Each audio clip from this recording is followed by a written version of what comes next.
Hi, it's Tamika here with another question for you. I believe this is from Nurses Labs. And here we go. We got something regarding ions. So let's look and see what it's asking. Joshua is receiving furosemide and digoxin. Which laboratory data would be the most important to assess in planning the care for the client?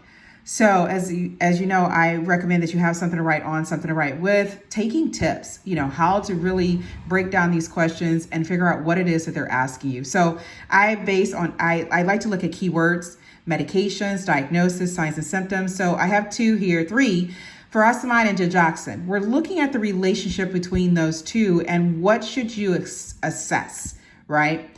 And so would it be, what's most important to assess, would it be sodium level, A, or B, magnesium level, or C, potassium level, or D, calcium level? So go ahead and note your answer and pause, note your answer, and then come back and let's resume. So as I was teaching my son when he was an infant, a toddler, I was teaching him and I was teaching him about blocks.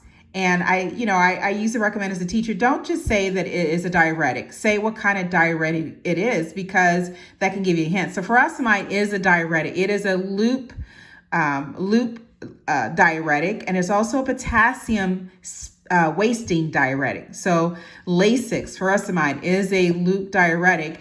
And digoxin is a medication that's used in a treatment of arrhythmias as well as CHF. It is a positive inotropic drug. What does that mean? It helps to increase the force of contraction. So the heart, when you think about heart failure, you don't want the heart working too hard. You want it to lessen the workload on the heart, if you will. So when we look at these two, furosemide is potassium wasting. I just gave you a clue, right? And so digoxin, the key thing about digoxin is that people that have hypokalemia are at risk for dish toxicity. So your answer is going to be C, is potassium. You want to watch that. So again, looking at the relationships of medications, when you go study your medications, make sure if it is potassium wasting, potassium sparing, it's an ACE, or an ARB, or whatever drug it is, make sure you note that as you study your drugs, because even just remembering that could give you a clue.